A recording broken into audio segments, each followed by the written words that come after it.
नमस्कार विद्यार्थी मित्रांनो, आज आपण BEdमधील विज्ञान अध्यापन पद्धती सायन्स टीचिंग मेथड यामधील विज्ञानातील काही अभ्यासपूरक उपक्रम some extra co curricular activities in science या घटकाविषयी उपघटकाविषयी माहिती घेऊ।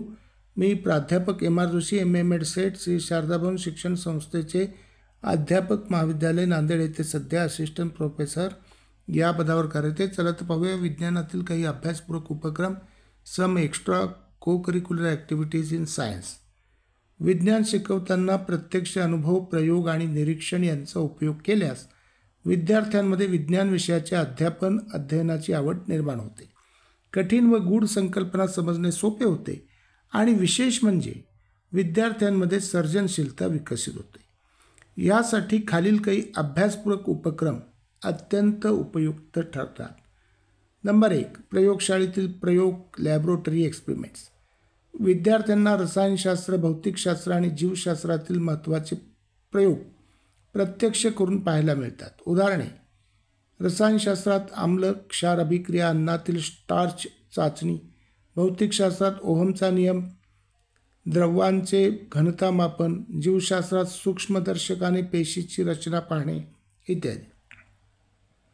त्याच्यानंतर नंबर 2चं विज्ञान प्रदर्शन, सायन्स एक्झिबिशन। विद्यार्थी स्वतः वैज्ञानिक संकल्पनांवर आधारित प्रतिकृती किंवा मॉडेल्स तयार करतात व त्यांचे प्रदर्शन करत असतात। उदाहरणे: सौर ऊर्जा वापरणारे उपकरण, ज्वालामुखीची प्रतिकृती, जलशुद्धीकरण प्रणाली इत्यादी। त्याच्यानंतर तिसरं आहे प्रकल्प आधारित अध्ययन, प्रोजेक्ट बेस्ड लर्निंग। विद्यार्थी एखाद्या वैज्ञानिक संकल्पनेवर प्रकल्प तयार करतात व त्यांचे सादरीकरण करतात। उदाहरणार्थ प्लॅस्टिक मुक्त पर्यावरणासाठी उपाययोजना, मानवी पचन संस्था किंवा मेंदूचे 3D मॉडेल, हवामान बदल आणि त्याचा परिणाम। त्याच्यानंतर चौथा आहे क्षेत्र भेटी किंवा निसर्ग सहली, field visits or nature study. विद्यार्थ्यांना विज्ञान संग्रहालये, वनस्पती उद्याने, वेधशाळा आणि प्रयोगशाळांना भेट द्यायला लावणे। उदाहरणार्थ नैसर्गिक उद्यानांमध्ये जैवविविधतेचा अभ्यास, अंतराळ वेधशाळेत जाऊन खगोलशास्त्राचा अनुभव घेणे, विविध खनिजे आणि दगडांच्या नमुन्यांचा अभ्यास करणे। त्याच्यानंतर 5वं विज्ञानविषयक स्पर्धा, सायन्स कॉम्पिटिशन्स। विद्यार्थ्यांच्या वैज्ञानिक विचारसरणीला चालना देण्यासाठी विविध प्रकारच्या स्पर्धांचे आयोजन। उदाहरणार्थ विज्ञान प्रश्नमंजुषा, सायन्स क्विज, नवीन संशोधन कल्पना मांडण्यासाठी पोस्टर प्रेझेंटेशन, गणितीय आणि वैज्ञानिक समस्या सोडविण्याच्या स्पर्धा।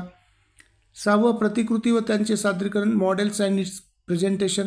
विज्ञानातील संकल्पनांना अधिक स्पष्ट करण्यासाठी विद्यार्थी स्वतः प्रतिकृती आणि चार्ट्स तयार करतात। उदाहरणार्थ सूर्यमालेचे 3D मॉडेल, मानवी हृदय आणि रक्ताभिसरण प्रणालीचे मॉडेल, विद्युत सर्किट्स तसेच अणूची संरचना दाखविणारे मॉडेल किंवा प्रतिकृती। त्याच्यानंतर 7वं विज्ञान कथा व नाट्य उपक्रम, science story telling and role play. विद्यार्थ्यांना वैज्ञानिक व्यक्तींच्या जीवनावर आधारित नाट्य सादरीकरण करायला लावणे। उदाहरणार्थ आयझॅक न्यूटन आणि गुरुत्वाकर्षण, मेरी क्युरी आणि तिचे संशोधन, डॉक्टर APJ अब्दुल कलाम आणि त्यांचे विज्ञानातील योगदान।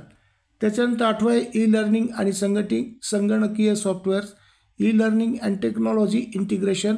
विद्यार्थ्यांना विज्ञान व्हिडिओ, संगणक सिम्युलेशन्स, VR आणि AR तंत्रज्ञानाने शिकवणे। उदाहरणार्थ नासाच्या वेबसाईटवर जाऊन अंतराळ संशोधन पाहणे, PHET फेट सिम्युलेशन वापरून विद्युत आणि यांत्रिक प्रयोग करणे, ऑनलाईन कोर्सेस आणि व्हर्च्युअल लॅबचा वापर।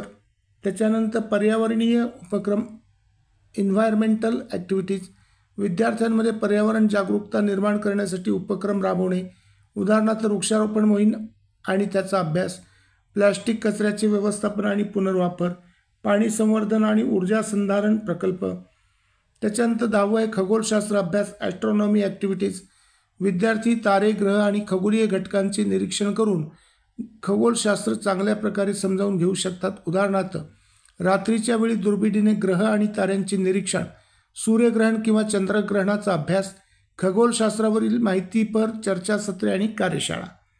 समारोप: विज्ञान विषय शिकवताना प्रयोग, स्पर्धा, सहली, तंत्रज्ञानाचा वापर आणि पर्यावरणीय उपक्रम यांचा योग्य समावेश केल्यास विद्यार्थ्यांमध्ये आवड, सर्जनशीलता आणि वैज्ञानिक दृष्टिकोन विकसित होतो।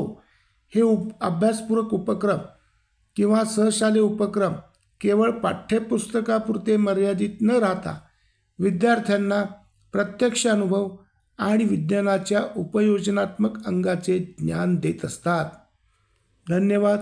थँक्यू. सबस्क्राईब करा, शेअर करा.